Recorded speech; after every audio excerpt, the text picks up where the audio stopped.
Hi there, Mr. Creative Quarter here. Just a quick review on this particular MAKITA tool that I purchased for quite a while now. This is the HR2470. It's quite a common hammer drill. Does drill as well, which is 240 volts.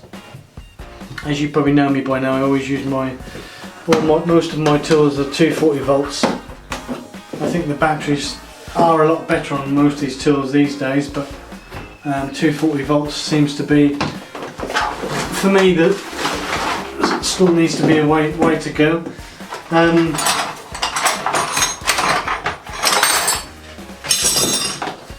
So what's in the box? Well, this is American little clamp. You can't. I don't know if you can buy it in this country or not. And this just actually physically clamps around the cable to keep it nice and tight. So let's put it to one side. So the build quality of this is just absolutely fantastic. Yes, you've got a rod here to actually line up here, so when you are drilling, you can get it perfectly straight. But to be fair, most people tend to take this piece off and simply, if you're hanging a picture or something, then something like a 6mm, that's a 6mm, that's it. These are dirt cheap anyway, these packages. But the actual drill, it's an SDS drill piece, so you can find the place in the drill, and it will just lock into place. There's no chuck to do up with an Allen key. You've got 3 settings on here, so that would be drill. This is the one I normally keep it on, hammer and drill, and you just got hammer action. This can be used for breaking up concrete. This one is for simply hanging a picture on the wall where you just need to drill a 6mm hole in the wall to hang and then put a raw plug in the wall and then a screw and then hang the picture. This is the one that I use all the while, usually for walls. So there's different sizes that you can buy. So this one here, I'll just pull this back, take that out, and this one, so this particular one is for actually, it could be on a wall or it could be on the floor where you're actually breaking up concrete. Phenomenal piece of kit, I find. There are better ones on the market as well, but this is certainly a decent middle of the range. If you want a proper concrete breaker, then but twice the weight as well. But this is good for DIY use, and that's, well, it's paid for itself over and over and over. But also, I needed this to hang some radiator brackets on the wall. Now, yesterday, so basically we need to put a bath in this area, sort of from here to here. So we're putting a bath in, and as you can see, last night I put this bracket here to here. So these are the original holes that I did last night. But the width of the bath that we'd like to put in is 800mm. So. And 800mm comes to here. This is 800mm. And with the bracket here and the end of the radiator and then the thermostatic valve, it overlapped, so it was no good at all. So we had to move the brackets. So now I've moved the brackets 7 inches and a couple inches taller. So these brackets now are a bit more flimsy than what they used to be years ago. So I just put some CT1 inside here as well. And this particular black glue that is making this brackets, they're strong anyway, but 11mm self-tapping bolt is what they are, with a 10mm raw plug. This is CT1, and I'll tile over that so that'll be covered up anyway. So it's got to be super strong.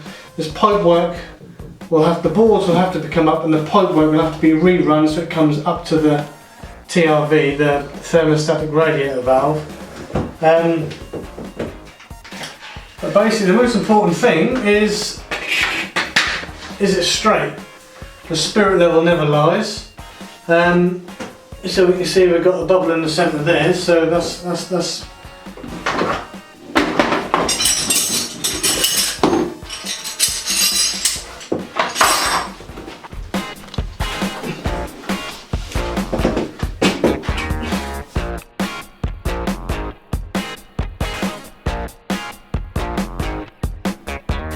so you just take it. This is 25 kilos. This is a double convector type radiator, so it should give it a bit more heat.